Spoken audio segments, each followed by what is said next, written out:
tough loss yesterday, obviously. I appreciate, our front office for the efforts that they gave this year, and the coaches and the players. Takes everybody, to get this far. There's one happy team at the end of the year. That's the team that wins it all. So we're hoping to bring that back again to Kansas City, but it didn't work our way there. So, but I appreciate our fans for sticking with us. There were some tough times early in the season, and they just bared down and got better along with the football team. And I sure appreciate that. We did some good things throughout the year. Obviously, to get to this point that we got to, there were some real productive days on the field, and but again, just not enough in this particular game against Cincinnati. I wish them the best of luck. They were the better team yesterday, as it all worked out. So obviously, our second half wasn't good enough. We'll take it as a team. I take responsibility for that. I heard some of the comments the guys made yesterday, and as the head football coach, as I mentioned yesterday after the game, that it's my responsibility that we do better. We didn't do that. So we'll spend the off season here getting things worked out, and whether it's the schemes or whether it's the roster, whatever it might be, we'll hit that evaluation period here coming up now. And I know Brett Veach stays on top of his game with that, and is aware of all the different things that take place in an off season with free agency, with your own team, and in the field, and in the draft. So again, right now things don't seem great because of the loss, but I think the future here is still bright, and so we look forward to moving on to the 2022 season and getting ourselves built back up after we take a step back here. Anyways, with that, time's yours. Go first to Adam Teicher. Go ahead, Adam. Hey, Andy. Thanks for everything this season, by the way. Thanks, Adam. Wanted to ask you a couple things. First of all, I understand that the line between winning and losing is very thin, and one or two plays different yesterday, and you're preparing for the Super Bowl. I get all that, but having said that, you guys aren't moving on to the Super Bowl this year. Do you feel like there was anything missing from this year's team that maybe you had the last couple of years, whatever that might be? And Brad, I'll have a second question as well. Yeah, you know what, Adam? I thought we really stood a good chance. I mean, we started off like gangbusters, and even in this game, and we just let it get away from us. So, and I take responsibility for that part, Adam. So you can always, as a play caller, you go back and you evaluate things, and so you look at, are you putting your guys in the best position possible? I know Spags, EB, Dave Tobe, they all go through that, and you want to make sure that you give your guys the best opportunity. So there's no time like now that you question every call and every play. So and if you're not hard on yourself about it, then you're not gonna get better, and that's as a player and a coach. And so we know there are certain spots we've got to do a better job, and it starts obviously with me being the head coach. Okay, and yesterday you played against a really good young quarterback who looks like he's going to be a thing for a while now. Last week you played against a good young quarterback who looks like he's going to be a thing for a while. Chargers maybe look like they have one of those guys too. Can you ever remember maybe a time where the league has had so many good young quarterbacks like maybe is going on right now? Championship caliber type quarterbacks? Yeah, I've said it every week here. Just that I think that's great for the National Football League. It's great for the AFC because we've got a lot of these guys in the AFC, and it creates great competition, and that's why we're in this. So, but the NFL, which is important to all of us, and it's stays at the top of all the games, different sports. You got to have that position. It's got to be strong, and I think we're sitting in a pretty good spot with all the good quarterbacks. Let's go next to Herbie Teope. Go ahead, Herbie. Hey, Coach, I want to echo Adam's gratitude. Appreciate you and Thanks, your willingness and openness, especially during these challenging times. Two questions here for you. You mentioned the business side of football, as you get ready to shift into free agency mode. What was your message to a lot of these players? Because the roster will look different in 2022, potentially, during your exit interviews with them, whether they're coming back or your best wishes to them. And I'll have a second one after this. Yeah, so Herbie, I've mentioned it throughout the season. I mean, there's no team that's the same the following year. So you enjoy the moments you have together as a team. And, we had a team that this year that was very close. They grew together. And whether the young guys or the old guys or the guys we brought in by the end of the year, I mean, these guys were as tight as anybody. So as far as the team goes. And, it's so talking to them today, they know. I mean, they've heard this. So it might be the last time you walk out the door. Maybe you're coming back. That's part of this business. But wherever you are, we support you. And if you're here, we support you. And if you're going somewhere else, we'll support you. So, that's how that goes in this profession. And lastly, Coach, in-house with your coaching staff, you had mentioned as the season was getting ready to end that you expected EB to be a head coach somewhere. You lost Matt House. Do you anticipate or how much turnover do you anticipate with your coaching staff for the 2022? Yeah, well, you don't know today. I mean, as the day goes on, we might know, but I'm sure there'll be other guys that have opportunities. So it just, depends. Every year is a little different, but we'll just see how that goes as the next few days take place. I mean, not all the head coaches are hired in this league right now, so you don't know where all that's going. We'll go next to Aaron Ladd. Go ahead, Aaron. Hey, Coach, appreciate the time always. A couple things for you, kind of echoing Adam on the first one. Do you feel like you could pinpoint any fatal flaws of this year's team? And I'll have a follow-up. Yeah, well, I mean, we do that every week. We sit there, Aaron, and kind of hit on the different things, try to correct them as we go so that there's normally not one thing that lasts throughout the whole year. We normally try to head those off as quick as we can. So I wouldn't tell you there's one thing. We ended up not doing as well as we wanted to that second half of that game. First half, it was pretty good football. And second half, offensively, we didn't score any points, and defensively, we allowed them to score some points. So, that's not a good combination, especially in a playoff game like that. And secondly, I think a lot of the discussion, especially when you have a quarterback like Patrick Mahomes, is going to be through the prism of his championship window.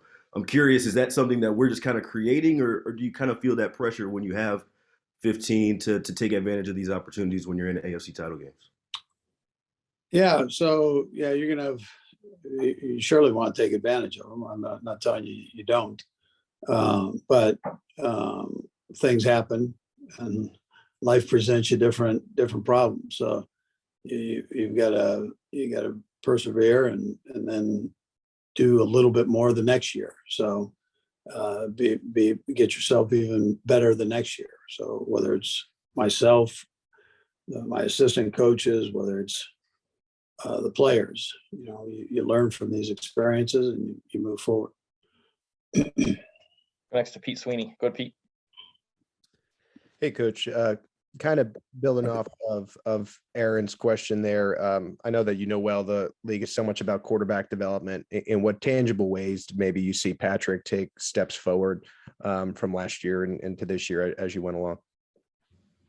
Yeah, so I thought he was way more patient this year, only because he had to be with the different looks we were seeing. So I think this was a great year for him career-wise. I think he worked his way through maybe some obstacles and turned them into, just good football. And we're lucky to have him.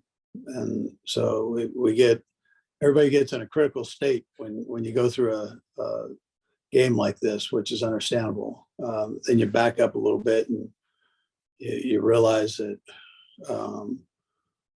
what you need to take care of and that you're fortunate to have certain things. So that's human nature. So we're very lucky to have Patrick, and I'm glad he and Joe Burrow are like a couple months difference in age, and we don't think of it that way because Joe is new in the league and Patrick's been in for a while. So, but they're very close in age, and we're lucky to have them here. Let's go next to Sam McDowell. Good, Sam. Thanks, Brad. I'll have a follow-up as well. Andy, when you look at the contrast between the first and second half, and trying to figure out what worked in the first half and did in the second half, how much changed defensively in what you were seeing, and how much took you by surprise? Yeah, listen, there wasn't much change. I came in and watched it obviously this morning, and there wasn't a whole lot of change that really took place. So that's where I mentioned that I've got to make sure I feed our guys the right things to get their job done. And I think Spags, he'd tell you, for the most part, it came down to just a handful of plays, and you got to make those on both sides of the ball. You actually took my second one there too. Appreciate you, Andy. Yep. Let's go next to Sarin Petro. Good, Sarin. Thank you. And Brad, I'll have a follow-up as well. I'm curious, was there a moment when the game's going on? I know you've got a lot of things going on, right? When we've talked about that before, but is there a moment in that game where maybe you're in the second half where you felt like Pat was getting out of rhythm? Can you feel that kind of slipping away? Or is it with a guy like him, he just keeps firing because that's what he does? Yeah, I'd probably tell you the second part of that, Sarin. I mean, with him, if every quarterback has a throw that doesn't go exactly where they want it to go, and for whatever reason, I mean, there are a bunch of things that go into that, and so you keep firing when you've got a great player. That's what you do, and so he works his way through all of that, and he has some good plays down the stretch. We didn't take advantage of the coin flip, and that could have been, here we have the coin flip. And I take responsibility for that. And then just kind of housekeeping. It sounds like you're saying there's no thought of you stepping away just in this time of Tom Brady walking away, just to get you on the record on it. You will be back. You'll be the coach next year. Yeah, I think so. That's the way I'm looking at it. Let's go next to Vahe. Go ahead, Vahe. Hey, Andy. Thanks for all, of course. A couple questions really kind of related to what you've been asked, but I wonder with Patrick, just to the naked eye, I know that a lot goes into every play, obviously, but it really did look kind of like two different quarterbacks first half and after halftime. And I wonder what the best way to account for that is. And then, Brad, I'll have a follow-up. Yeah, listen, I've got to, one of my jobs is to make sure everybody's put in the right position to do things. And so, you can always do a better job with that. And, that's, if you feel like things aren't going your way as an offense, then you kind of give them things that the guys can go out and perform better. And so when you look at these type of things, that's how you go about it. And each person does that, and they stick together, and hopefully you flip it around and you get some positive gains. But I'm not just sticking it on one person. I mean, this is a true team sport, and we all could do our jobs a little bit better. And then the follow-up, Andy, is really just, it's probably too early to process this, but in a lot of ways, I think you saw, and we all saw, great strides and patience for Patrick this season. On the other hand, I guess you could say that's still a work in progress. But I wonder, Is there something you would say is the takeaway from his season? What he needs to focus on from here? Yeah, listen, I think he was one half away from going to his third Super Bowl in a row. And that's pretty impressive. Hey, you've been around this a long time, and as a lot of us have, and that's pretty impressive. And most of these teams that are getting this far have good quarterbacks. I mean, that's just how it works, and we're fortunate to have him. And there's nobody looking at Pat Mahomes cross-eyed from our side, and I would anticipate our fans feel the same way. Go next to Matt. Derek, go ahead, Matt.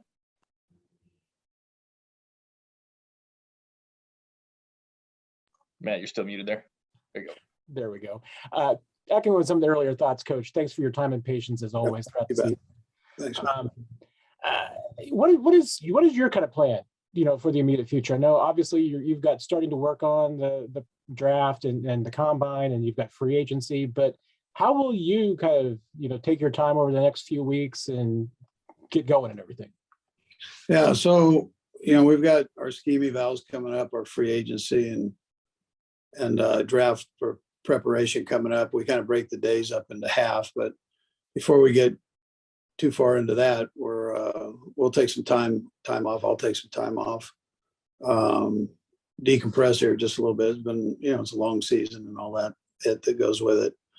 That ends very sudden, and we're all emotional about it. I mean, that's you can't help but feel that way. We thought we could advance and possibly win the whole thing. So it's disappointing, but on the other hand, it should be disappointing because if that happens, because you care so much. So you step back to take a step forward, and that's what we'll do as a staff. And then we'll get back into it. Brett Veach, he's got everything lined up for us as far as the combine goes and the draft and again, free agency. So we'll jump right into it when we get back here. So we've got four more. We'll go next to Nate Taylor. Go ahead, Nate. Andy, thanks again for the time, as everyone has Thank said. Thank you. With the end of the season, Coach, I actually have three quick questions to ask you. The first is just how much of a priority is it for you that Orlando Brown and Tyrann Mathieu are back next season?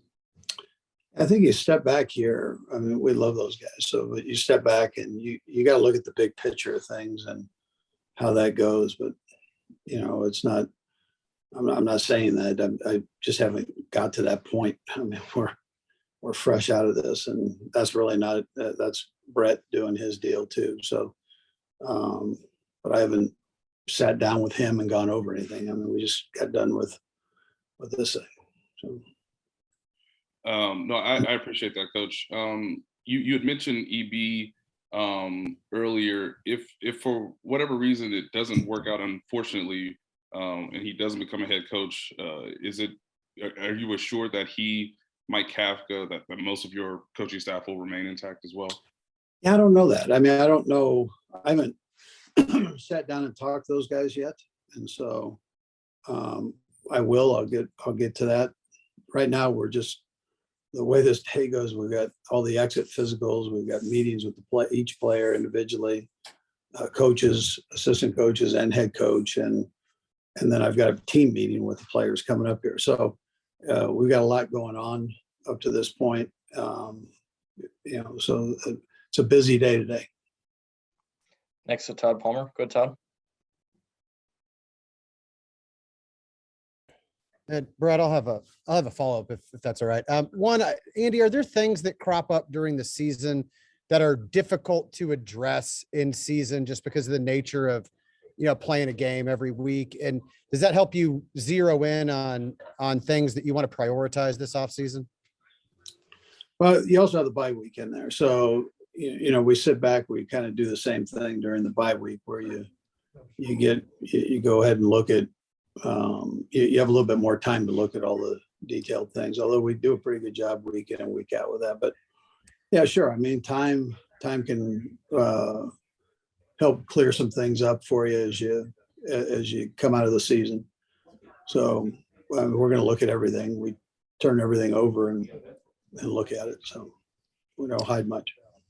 And then I know you'd rather be playing in the game in a couple of weeks here, but do you know, will you go to LA since it's your hometown for the game, or will you like host a Super Bowl party that we're all invited to, anything like that? Yeah, I probably won't be at the game. That's for sure. But I know it's great for the city of Los Angeles, and they'll do a great job with it. And I'm hoping you have a great Super Bowl party. Yeah. We'll go last to Robert Rimson. Go ahead, Robert. Hey, Coach. Thanks again for the time this year.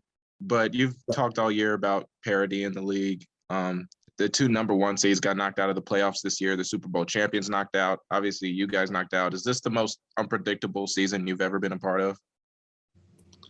Well, I'll tell you, these playoff games have been the closest, as I recall, of any in the years past. So if that's an indication of parity, I would tell you yes. I felt that way during the season for sure. I don't have the stats sitting in front of me to tell me if it was the closest one ever. I know so many games are determined by 7 points or less in this league that it's ridiculous every year, and it's over half. So it's that tells you something there. But I don't know how close this one was to being having the most parity.